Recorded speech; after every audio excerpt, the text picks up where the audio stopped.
నమస్తే.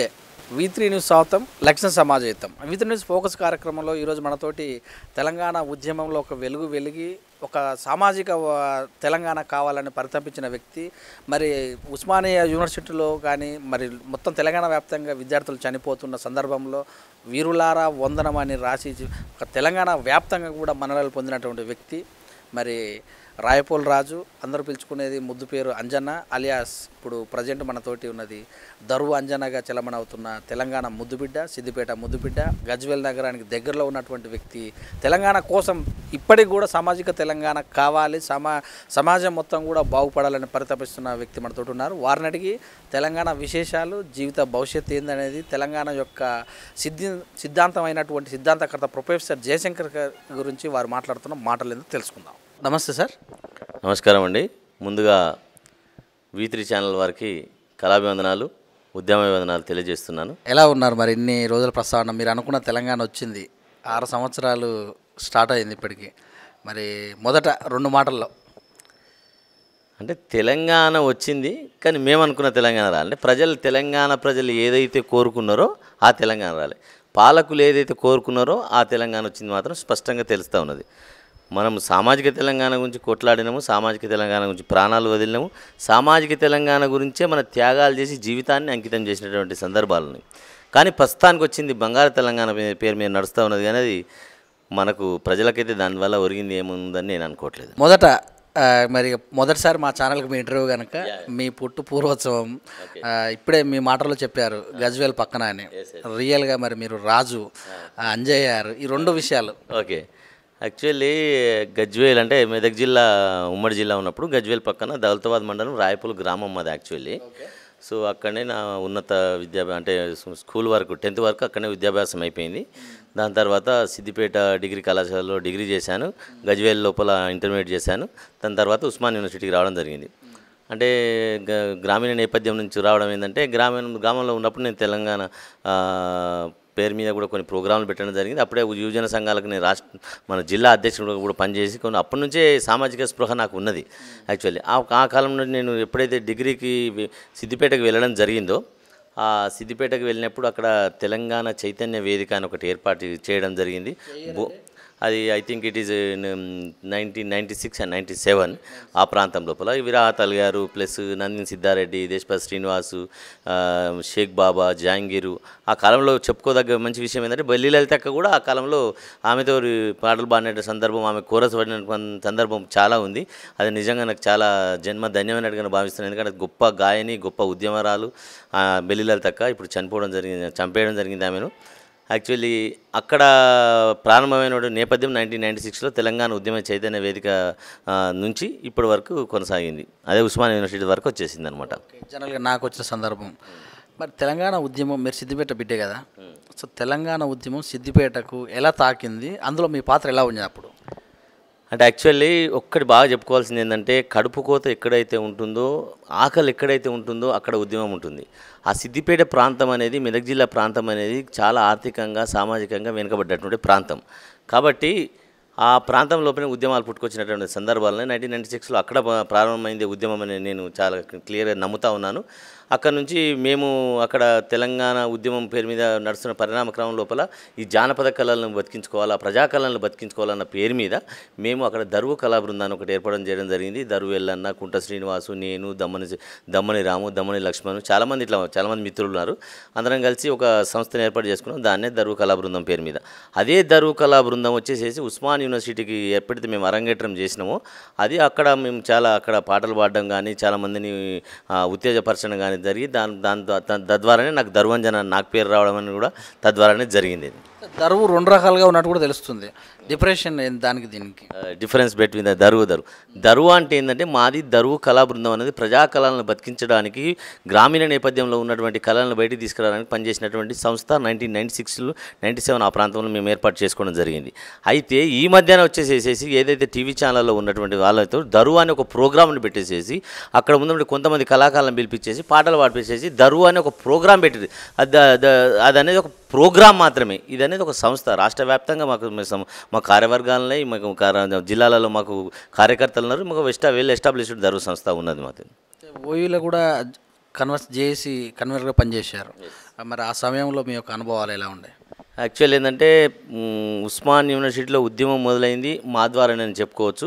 మొట్టమొదటిగా joint action committee ఏర్పాటు చేసినప్పుడు ఆ మొట్టమొదటి జాయింట్ యాక్షన్ కమిటీ లోపల మేము ఇండిపెండెన్స్ జాక్ అని మేము పెట్టుకోవడం జరిగింది. దానికి వంగపల్లి శ్రీనివాస్ చైర్మన్గా చేశాడు, ఈడిగా ఆంజనేయులు గౌడ్ అంటే అధ్యక్షునిగా చేశాను, నేను కన్వీనర్గా చేశాను, మొట్టమొదటి కన్వీనర్గా చేశాను అనమాట.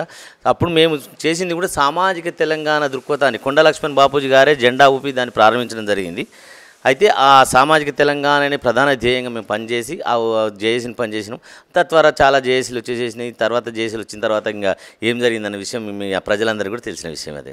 మరి మీరు చెప్పిన పేర్లలో చాలామంది కూడా ప్రభుత్వంలో పరోక్షంగానో ప్రత్యేకంగానో ఏదో రకంగా పోస్టులో ఉన్నారు. మరి మీరు మాత్రమే ఆ దానికి నోచుకోలేదని కూడా తెలుస్తుంది. అంటే మీరు ఎప్పుడు కూడా అంటే చాలామంది అనేది ఏంటంటే దరు అంజన్న ప్రభుత్వం ఉంటే దానికి వ్యతిరేకంగా గలం విప్పుతారు అని అంటారు. నిజంగా అసమ్మతి గలానికి మీరు ఎందుకు ఇప్పుతారు? అటువైపు ఆతోనే ఎందుకు ఎన్నుకున్నారు?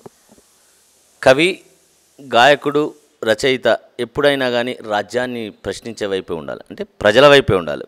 ఎక్కడ సూటి ప్రశ్న వేసేవాడే కవి, గాయకుడు అని నేను నమ్ముతాను.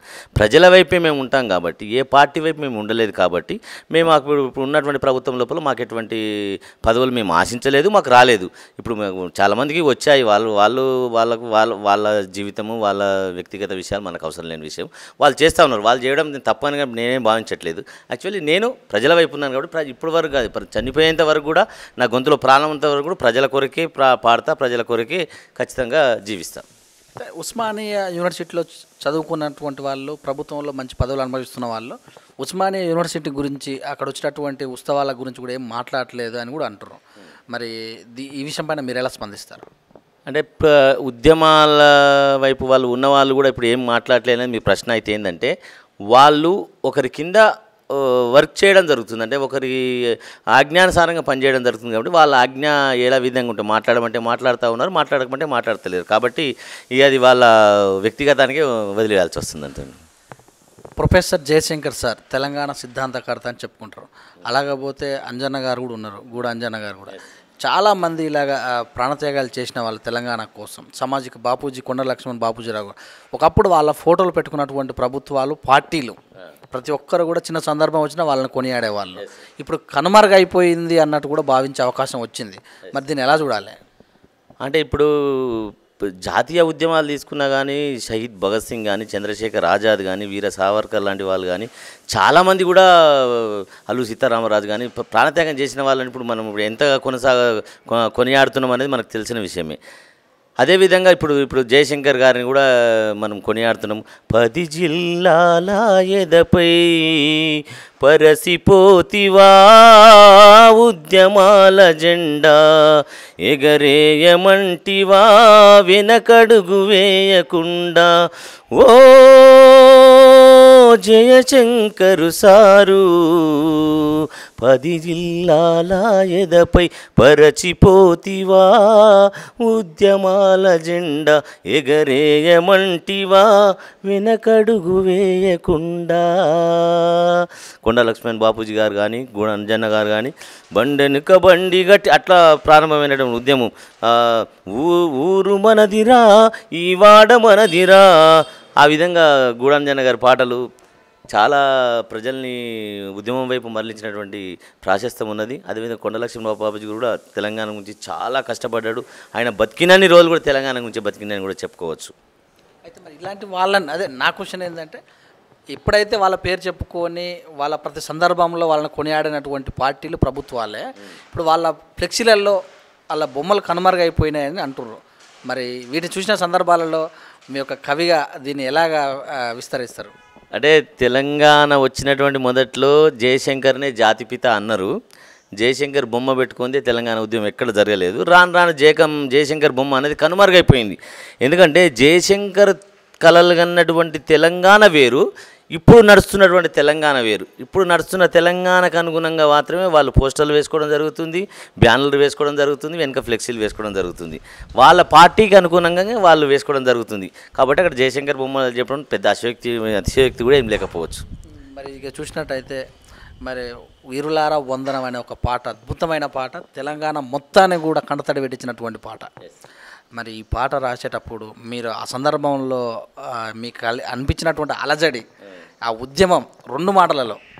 ఓకే, తెలంగాణ క్రాంతి దళాన్ని మేము ఒకటి ఏర్పాటు చేసినాము. అంతకుముందుకు తెలంగాణ విద్యార్థి ఐకాస ఒకటి ఉంటుండే అనమాట. అదేవిధంగా అది ఏర్పాటు చేసినప్పుడు పృథ్వీరాజ్ యాదవ్ గారు అంటే మాకు అధ్యక్షులు చేశారు. నేను దరువెల్లన్న ఈ విధంగా చాలామంది దమ్మని రాము ఇలాంటి వాళ్ళు చాలామంది కలిసి ఒక 1969లో అమరులైనటువంటి అమరులకు ఒక పాట రాయాలి, ఒక పాట తీసుకురావాలి, దాన్ని జనాలకు తీసుకువెళ్ళాలనే ఎంతో ఆసక్తి మా లోపల ఉన్నప్పుడు ఒక పాట రాయాలని అనుకున్నప్పుడు అందరం కలిసి జానపద బాణీలన్నీ తీసుకోవడం జరిగింది. ఆ జానపద బాణీలలో తీసుకున్న తర్వాత ఈ ఒక భాగవతం సంబంధించినటువంటి ఒక బాణీని తీసుకున్నాక దానికి దరువెల్లన్న దానికి పాట రాయడం జరిగింది. ఆ పాటను నేను పాడడం జరిగింది అనమాట. వీరులారా వందనం విద్యార్థి అమరులారా వందనం పాదాలకు మా త్యాగదనులారా మరచిపోము మేము గుండెల్ల గుడి గడతం పోరుదండం బెడతం వీరులారా వందనం విద్యార్థి అమరులారా వందనం పాదాలకు కాలేజీలో మండే నిప్పు కనుకలు మీరు విద్యార్థి సంఘాల వీరాయోధులు మీరు నెత్తూటి మడుగుల్లో ఎత్తిండ్రు పిడికిళ్ళు వీరులారా వందనం విద్యార్థి అమరులారా వందనం పాదాలకు. ఈ విధంగా సాగుతుంది పాట. అది చాలా నాకు గొప్ప పేరు కూడా తీసుకొచ్చింది. వీరులారా వందనం అంటేనే దరువంజన్న దరువెల్లన్న అనే తీరుగా ఇప్పుడు సాగిపోయింది అనమాట. దరువు అంటేనే తెలంగాణ ఉద్యమ సమయంలో 1200 మంది చనిపోయారని బాజా డంకాయించినటువంటి వ్యక్తులు, వాళ్ళ శవ్యాల పైన శపథాలు చేసినటువంటి వ్యక్తులు ఇప్పుడు లెక్కల ప్రకారం చూస్తే 600 మందే అన్నట్టుగా చెప్పుకుంటూ వస్తున్నటువంటి సందర్భం. దీన్ని ఎలా చూడాలి? లెక్క ప్రకారంగా మీరు అనేది 100% కరెక్ట్. ఎందుకంటే అప్పుడే స్టేజీలో మీకు ఎక్కి ఈరోజు కౌంట్ వచ్చేసేసి 600 పెరిగింది, ఈరోజు కౌంట్ 700 పెరిగింది, 1200 పెరిగింది, 1400 వరకు కూడా పెరిగింది. ఆ డిసెంబర్ 31వ తారీఖు రోజు ఒకవేళ తెలంగాణ రాకపోతే నా తల కోసుకున్నంట అన్న వ్యక్తులు కూడా ఉన్నారు. వాళ్ళ మాత్రం తెగలేదు. విద్యార్థుల తలలు తెగాయి, ఉరితాడికి వేలాడబడ్డాయి, విషం తాగి కూడా చనిపోవడం జరిగింది. కానీ ఆ విధంగా ఎవరైతే చెప్పడం జరిగిందో వాళ్ళు గద్దెనెక్కి కూర్చోవడం జరిగింది. గుండె నిండా తెలంగాణ నిండి ఉన్నది నారానా పోరు చేస్తానమ్మా అంటే వీర తిలకాన్ని దిద్ది పంపిస్తీ వీరుడై తిరిగొస్తాడంటే సచ్చిన శవమయ్యి తిరిగొచ్చినాడు. సచ్చిపోయినొల్లానే వీరులంటుండ్రు, సావమన్నట్టుగా తీరు చేస్తుండ్రు. ఒక్క నాయకుడల్లా చచ్చిపోయిండా, ఒంటి పూటన్నా తిండి మా నిండా మా బిడ్డ లేడున్నారయ్యా, మీరు తెచ్చిస్తారా లీడరయ్యా, మీకు ఉద్యమాలేడున్నవయ్యా, మీ జేబులైతే నిండేనయ్యా. గాలి సావులన్నీ మాయా, గాలి మోటార్ల పయనాలు మీయా, ఏడ్పులు దుఃఖాలు మాయా, ఏసీ రూముల్లో దర్జాలు మీయా. పదవి గట్క కాదు గడ్డి పోసన్నారు, పార్టీలకు అతీతంగా తెలంగాణ అన్నారు. పదవి లెక్క కాదు గడ్డి పోసన్నారు, పార్టీలకు అతీతంగా తెలంగాణ అన్న. ఏ కుక్కలా కొడుకు కుర్చీని వదలలే, చచ్చిపోయిన బిడ్డలెవ్వడా చెయ్యాలే, మా బిడ్డలేడున్నారయ్యా, మీరు తెచ్చిస్తారా లీడరయ్యా, మీకు ఉద్యమాలేడున్నవయ్యా, మీ జేబులైతే నిండేనయ్యా. ఈ విధంగా అమరుల తల్లులు వాళ్ళ బాధను వెలుగక్కుంటున్నారు. ఇంకోటి ఏంటంటే 19 సంవత్సరాలు 20 సంవత్సరాలు యువకుడయ్యేంత వరకు కూడా తన కొడుకును పువ్వులలో పెట్టుకుని పెంచినటువంటి తల్లులు తన ముందటే తన కళ్ళెదుటే ఖాళీ చచ్చిపోతున్న దృశ్యాలను చూస్తే తట్టుకోలేనటువంటి ఆ తల్లి ఉడుకు నీళ్ళు పోస్తా ఉంటేనే ఒళ్ళు గాలిందంటావు కొడుకా, ఉడుకు బూవల సెయ్యి పెట్టక ఊదుకొని తింటివి కొడుకా, పెట్రోలు పోసుకొని ఎట్లా కాల్చుకుంటివి కొడుకా పెట్రోలు పోసుకొని ఎట్లా కాల్చుకుంటివి కొడుకా అవ్వ నీకు యాది రాలేదా అయ్య నీకు యాది రాలేదా గౌరంగా ఎత్తి దించిన అక్క నీకు యాది రాలేదా పెట్రోలు పోసుకొని ఎట్లా కాల్చుకుంటివి కొడుకా పెట్రోలు పోసుకొని ఎట్లా కాల్చుకుంటివి కొడుకా. ఓకే, మీరు వాడిన పాటను చూస్తే నాకు జ్ఞాపకం వస్తుంది. మలిదశలో వీరుడు శ్రీకాంతాచారి గారు ఎల్బీ నగర్లో పెట్రోల్ పోసుకునే సందర్భం. మరి ఎల్బీ నగర్ కూడా ఆ శ్రీకాంతాచారి పేరు పెడతామన్నట్టుగా సర్కిల్కి అన్ని కూడా తెలిసింది. మరి ఈ విషయం పైన మీ స్పందన ఎలా ఉండబోతుంది ఒక గలంగా? తప్పనిసరిగా పెట్టాల్సినటువంటి ఆవశ్యకత ఉన్నది, పెట్టాలి. ఇప్పుడు ఎయిర్పోర్ట్లకు వాళ్ళ పేర్లే పెట్టుకుంటున్నారు, రైల్వే స్టేషన్లకు వాళ్ళ పేర్లే పెట్టుకుంటారు, బస్ స్టాండ్లకు కూడా వాళ్ళ పేర్లే పెట్టుకుంటున్నారు. అంటే రాజకీయ నాయకుల పేర్లు పెట్టడం తప్ప తెలంగాణ గురించి ఎవరైతే ప్రాణత్యాగం చేసినటువంటి మొదటి అమరుడు శ్రీకాంతాచారి ఎవరైతే ఉన్నారో ఆయనకు ఎల్బీ నగర్ చౌరస్తాకు ఖచ్చితంగా శ్రీకాంతాచారి చౌరస్తా అని పెట్టాల్సిన ఆవశ్యకత ఉంది. దాన్ని ఖచ్చితంగా డిమాండ్ చేస్తూ ఉన్నాము. ఇప్పటికైనా కూడా ప్రభుత్వం దీన్ని గుర్తించేసేసి ఆ చౌరస్తాకు ఖచ్చితంగా శ్రీకాంత్ అనే పేరు పెట్టాల్సిందే. మీరు అన్న సందర్భాలను చూస్తే వాళ్ళ అమ్మకు లాస్ట్ టైం టికెట్ కూడా ఇచ్చారు 2018లో. అది కూడా నోర్చుకోలేదు, ఆ టికెట్ కూడా నోర్చుకోలేదు. మరి ఒక ఇచ్చినటువంటి కొంతమందిలో ఆమె గెలవకపోవటము, మళ్ళీ ఎమ్మెల్సీ కావాలని కూడా అన్నారు. కానీ ప్రస్తుతం ఉన్న పరిస్థితుల్లో మరి ఆమెకు ఎలాంటి పదవులు కూడా ఇవ్వలే. దీని ఎలా ఉంటుంది స్పందన? ఇప్పుడు రాజు తలుచుకుంటే కొరడా దెబ్బలకు తక్కువే ఉందన్నట్టు వాడు మనోడు అనుకుంటే ఏదైనా చేయగలుగుతారు. యాక్చువల్లీ ఆయనకు హుజూర్ నగర్ అనుకుంటే I think it is Uttam Kumar Reddy వాళ్ళకి సంబంధించి వాళ్ళ మీదనే పోటీ. ఇప్పుడు ఆమెకి పోటీ నిలబెట్టాలంటే చాలా నియోజకవర్గాలు ఉన్నది. చాలా ఏ నియోజకవర్గం నుంచి అయినా ఇవ్వచ్చు. బలమైనటువంటి నియోజకవర్గాన్ని ఇచ్చి బలమైన క్యాండిడేట్ మీద నిలబెట్టడం అనేది ఒక రకంగా చేసినటువంటి అది. అదేవిధంగా ఎటువంటి పోటీ లేకుండా ఎమ్మెల్సీ ఇవ్వచ్చు. ఇప్పుడు ఎమ్మెల్సీ ఎవరెవరికో ఇస్తున్నారు, చదువుకున్న వాళ్ళకు, చదువులేని వాళ్ళకు, అన్ని రకాల వాళ్ళకి ఇస్తున్నారు. మనం అది క్లియర్గా చెప్పాల్సిన అవసరం లేదు. అందులో ఈమెకు మరి ఒక ఎమ్మెల్సీ ఇస్తే తప్పే ఉంది, ఇస్తే అయిపోతుండే కదా. కానీ వాళ్ళకి ఇచ్చేటువంటి ఉద్దేశం లేదనే నేను అనుకుంటున్నా. ఇచ్చేవాళ్ళు ఉంటే ఎప్పుడో ఇచ్చేవాళ్ళు. కాబట్టి అది మనకు తెలంగాణ ఉద్యమకాలకు ఏం జరిగిందనేది ప్రజలు చూస్తూనే ఉన్నారు. మనకి రేపు కూడా ఏం జరగకపోవచ్చు. తెలంగాణ ఉద్యమంలో మరి ఎవరైతే ఉద్యమం చేశారో వాళ్ళకు కాకుండా ఎవరైతే వ్యతిరేకంగా ఉన్న వాళ్ళందరూ కూడా అందరికి తెలిసిన విషయమే. ఇది మరి ఒకసారి మీ మాట ద్వారా తెలుసుకుందామని మినిస్టర్స్ అవుతున్నారు.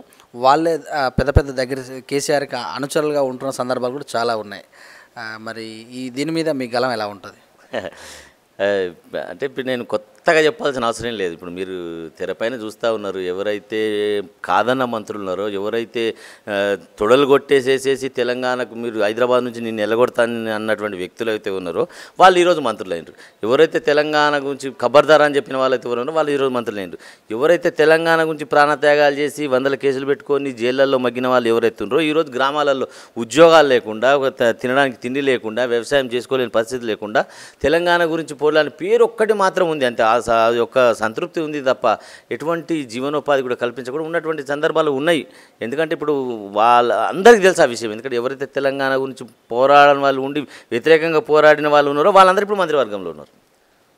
అంటే మంత్రివర్గంలో మొత్తం వాళ్ళే ఉన్నారని కూడా కాదు, కొంతమంది పోరాడిన వాళ్ళు కూడా ఉన్నారు. మోస్ట్ ఆఫ్ ది పీపుల్ వీళ్ళు కూడా ఉన్నారని మేము మా యొక్క అభిప్రాయం. అది కరెక్ట్ కాదని మేము అనుకున్నాము. చాలామంది అన్నారు కూడా ఇప్పటివరకు కూడా. తెలంగాణ గురించి తన స్థలాన్ని గురించినటువంటి కొండ లక్ష్మణ్ బాపూజీ గారు, అలాగే చూస్తే మరి తెలిసి అందరికీ వివేక్ వాళ్ళ ఫాదరు, ఆయన కూడా వెంకటస్వామి, మరి చాలామంది ఇలా చూసుకుంటూ పోతే ప్రొఫెసర్ జయశంకర్ గారు ఉన్నారు. వీళ్ళ ఒక వారసులు మరి ఎందుకు ఈ ఉద్యమాల్లో చేసినటువంటి పార్టీ అని చెప్పుకున్నటువంటి పార్టీలు పట్టించుకోకపోయిన సందర్భం ఏంది? ఇప్పుడు ఉద్యమ నేపథ్యం ఉన్నటువంటి పార్టీ ఉద్యమ పార్టీగా రూపాంతరం చెంది తెలంగాణ వచ్చిన తర్వాత మాది ఉద్యమ పార్టీ కాదు పొలిటికల్ పార్టీ అని వాళ్ళే చెప్పుకోవడం కూడా జరిగింది క్లియర్గా. కొండా లక్ష్మణ్ బాపూజీ గారు అంటూరు తన స్థలాన్ని, తన ఇల్లుని, జలదృశ్యాన్ని పార్టీకి అంకితం చేసేసి పార్టీ ఆఫీసుగా మార్చినటువంటి సందర్భం ఉన్నది. కొండా లక్ష్మణ్ బాపూజీ అని అతడు బీసీ కులానికి చెందిన ఒక పద్మశాలి కులానికి చెందిన వాడు కాబట్టే ఆయనను పక్కకు నెట్టడం జరిగింది. అదే ఒక అగ్రకులానికి సంబంధించిన వ్యక్తి అయితే ఖచ్చితంగా ఆయన కూడా తీసుకొని మనం ఇప్పటివరకు ఎక్కడో పెట్టేసేసి ఏ విధంగా చూసేవాళ్ళు. ఒక ప్రొఫెసర్ జయశంకర్ కూడా ఈజ్ బిలాంగ్స్ టు విశ్వకర్మ కులానికి సంబంధించిన వాడు ఒక బీసీ కాబట్టి ఆయన కూడా తొక్కడం జరిగింది. వాళ్ళు కోరుకున్నది కొండా లక్ష్మణ్ బాపూజీ గారు కానీ జయశంకర్ గారు కానీ సామాజిక తెలంగాణ కోరుకున్నారు కాబట్టి పక్కగా పెట్టిండని మేము కవులు కళాకారులుగా మేము భావిస్తూ ఉన్నామండి. ఓకే, ఇప్పుడు కమ్ టు ద పాయింట్. ఇప్పుడున్న తెలంగాణ, మరి తెలంగాణలో లేని వాళ్ళకు డబుల్ బెడ్రూమ్ ఇస్తున్నామని, అందరికీ వాటర్ వసతులు ఏర్పాటు చేస్తున్నామని, కిట్లు ఇస్తున్నామని, పుట్టినప్పటి నుంచి చనిపోయేంత వరకు కూడా ప్రభుత్వం అన్ని విషయాలలో ప్రజలకు అనుసంధానంలో ఉన్నదని, మరి కళ్యాణ లక్ష్మి అని, షాదీ ముబారక్ అని, పింఛన్లు అని, మేము చేయందంటే ఏది ఉంది? ఆ రకంగా చూసుకుంటే అటువైపు వర్గం వాళ్ళు అసలు కేసీఆర్ దేవుడు అని అంటున్నారు. మరి మీరు సామాజిక తెలంగాణ అంటే మరి మీ యొక్క మాటలలో ఏ తెలంగాణ ఏ రకంగా ఉండాలి?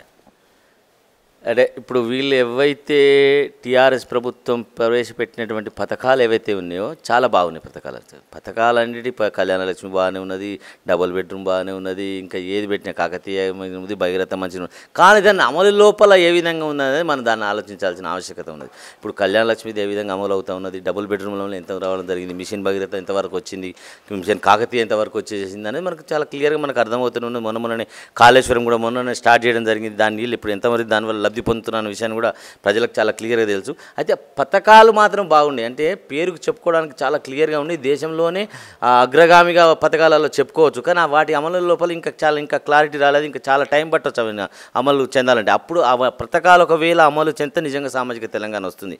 ఆ పథకాలు అమలు చెందకపోతే మాత్రం సామాజిక తెలంగాణ రాలేదని చెప్పుకోవచ్చు మనం. అయితే మరి సామాజిక తెలంగాణలో మరి ఇప్పుడు కొత్తగా బహుజన నినాదం కూడా వినబడుతుంది, మేమెంతో మాకు అంత అని, ఇంకెన్నాళ్ళు మోయాలని. అంటే మరి ఈ విషయంలో మీ గలం ఎలా ఉంటుంది?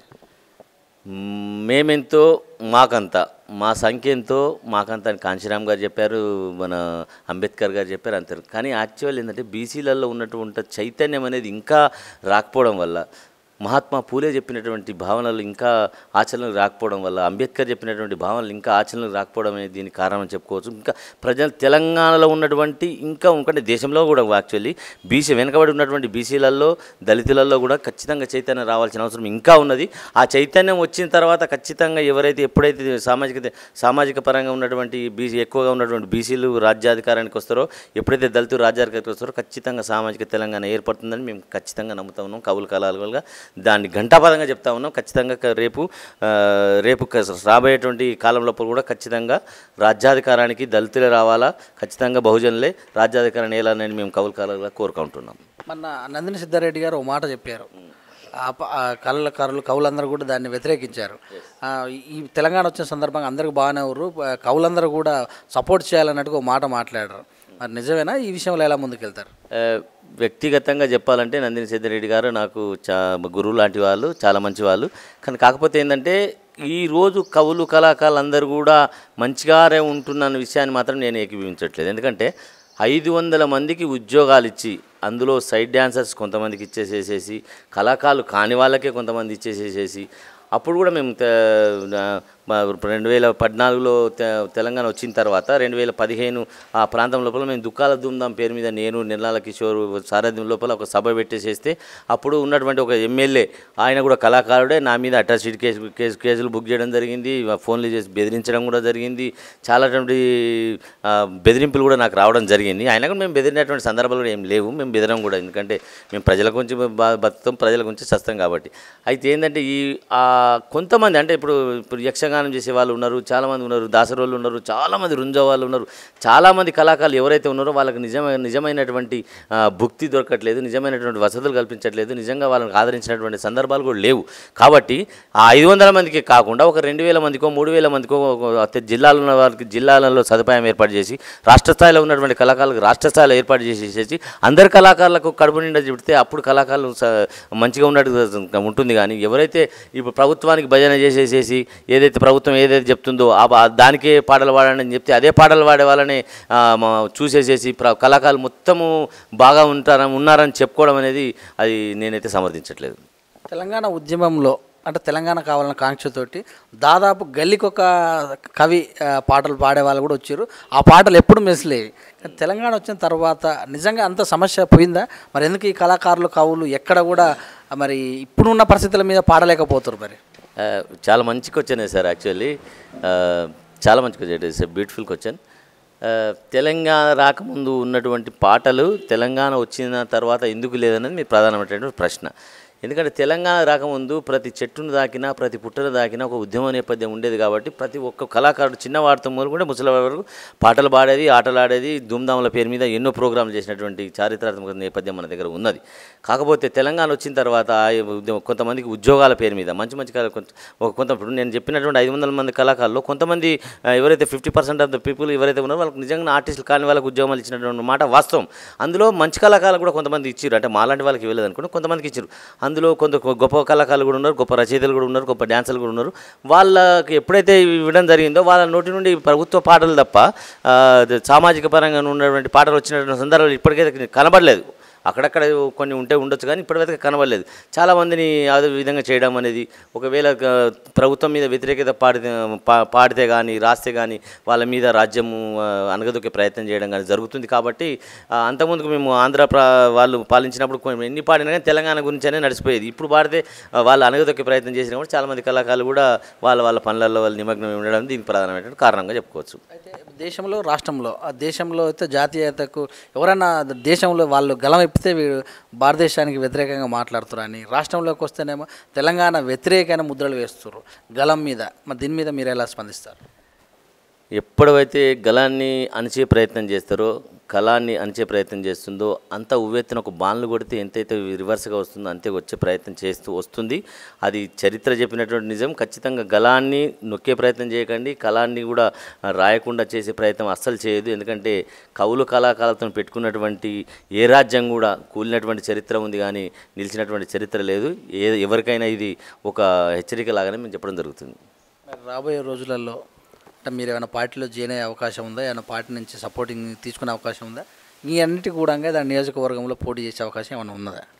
యాక్చువల్లీ డాక్టర్ బిఆర్ అంబేద్కర్ చెప్పినటువంటి సిద్ధాంతానికి నేను అభిమానిని కాబట్టి ఆయన అడుగుజాలలో నడవాలనుకున్నా కాబట్టి పూలే కాంశీరామ్ అంబేద్కర్ వారసునిగా ఖచ్చితంగా రేపు రాజకీయాలకి రావాలన్నటువంటి ఆలోచన నాకుంది. ఖచ్చితంగా మా నియోజకవర్గం దుబ్బాక నియోజకవర్గం.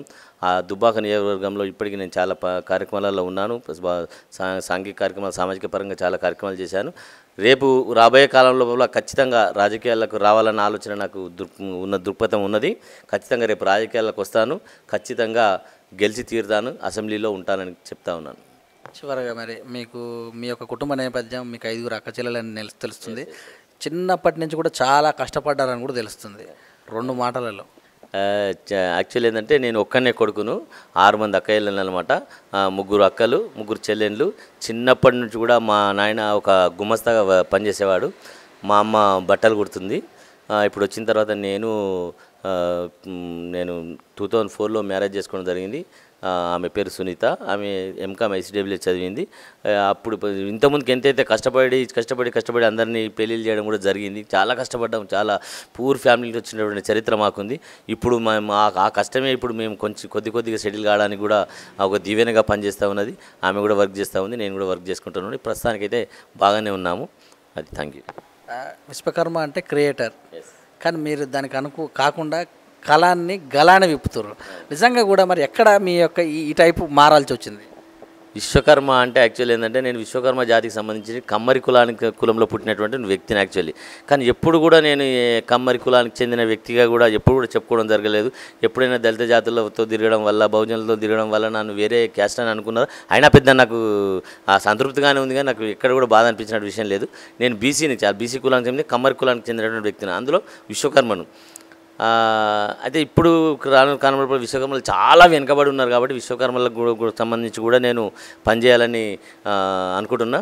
బ్రహ్మం మాట మరువబోకురా విశ్వబ్రాహ్మణ, కులవృత్తే దైవం నీకు ఓరి నాయనా, కులవృత్తే దైవం నీకు ఓరి నాయనా. చరిత్రకు పునాది నీవు, చరాచరాయుగాము నీవు, మా దైవము నీవే నీవే. బ్రహ్మం మాట మరువబోకురా విశ్వకర్మనా, కులవృత్తే దైవం నీకు ఓరి నాయనా, కులవృత్తే దైవం నీకు ఓరి నాయనా. ఈరోజు విశ్వకర్మలు తెలంగాణ ప్రాంతంలో ముఖ్యంగా అడుక్క తినేటువంటి పరిస్థితికి వచ్చింది కాబట్టి విశ్వకర్మలు కూడా ఖచ్చితంగా రాజకీయంగా సామాజికంగా ఎదగాల్సినటువంటి అవసరం ఉంది. అందరం కూడా మనం ఖచ్చితంగా ఎదగాల, అందరూ ఒక తాటిపై నడవాలని విశ్వకర్మలకు కూడా కోరుకుంటా ఉన్నాను. చివరిగా V3 న్యూస్ వ్యూయర్స్ కానీ మరి యువతకు కానీ తెలంగాణ ఉద్యమంలో పాల్గొన్న వాళ్ళందరికీ కూడా మీరు చెప్పిన సందర్భం. V3 ఛానల్ వారికి ఉద్యమాభివందనాలు, కళాభివందనాలు తెలియజేస్తూ రాబోయే కాలం లోపల V3 ఛానల్ తెలంగాణ లోపలే ఒక గొప్ప ఛానల్గా నిగూఢంగా దాగి ఉన్నటువంటి నిజాల్ని పైకి తీసుకొచ్చేటువంటి ఛానల్గా ఎదుగుతుందని చెప్పేసి నేను ప్రగాఢంగా నమ్ముతా ఉన్నాను. ఉద్యమ నేపథ్యం ఉన్నటువంటి ఒక వ్యక్తి దీనికి చైర్మన్గా ఉండడం అనేది నిజంగా తెలంగాణ చేసుకున్న పుణ్యంగా నేను భావిస్తూ ఉన్నాను. ఈ ఛానల్ ఖచ్చితంగా పేదల పాలిటి పెన్నిదిగా ఖచ్చితంగా నిజాల్ని వెలికితీసే ఒక ఛానల్గా ఎదుగుతుందని భావిస్తుంటూ ఖచ్చితంగా రాబోయే కాలం బాగుంటుందనే భావిస్తున్నాను. తెలంగాణలో ఎవరైతే ఉద్యమాలు చేసినటువంటి వ్యక్తులు ఉన్నారో, ప్రాణత్యాగం చేసినటువంటి వ్యక్తులు ఉన్నారో, జైళ్ళకు పోయినటువంటి వ్యక్తులు ఉన్నారో, కేసులు పెట్టుకున్న వ్యక్తులలో వాళ్ళకి ఖచ్చితంగా రేపు రాబోయే కాలంలో భవిష్యత్తు బాగా ఉంటుందని చెప్పి కోరుకుంటూ మాకు ఈ అవకాశం ఇచ్చినటువంటి V3 ఛానల్ వారికి కృతజ్ఞత తెలియజేస్తూ మీ దరు అంజన్న. ఇదండి మరి తెలంగాణ ఉద్యమంలో పాల్పంచుకొని మరి సర్వం తెలంగాణకి అర్పించినటువంటి వ్యక్తి యొక్క వ్యక్తిగత జీవిత విశేషాలు మరి V3 న్యూస్లో చర్చించడం జరిగింది. చూస్తున్నాను V3 న్యూస్ మరొక ఉద్యమకారుడితో మరొక వారం కలుసుకుందాం. అంతవరకు సెలవు. కెమెరామ్యాన్ నవీన్తో మీ సురేష్ దండు.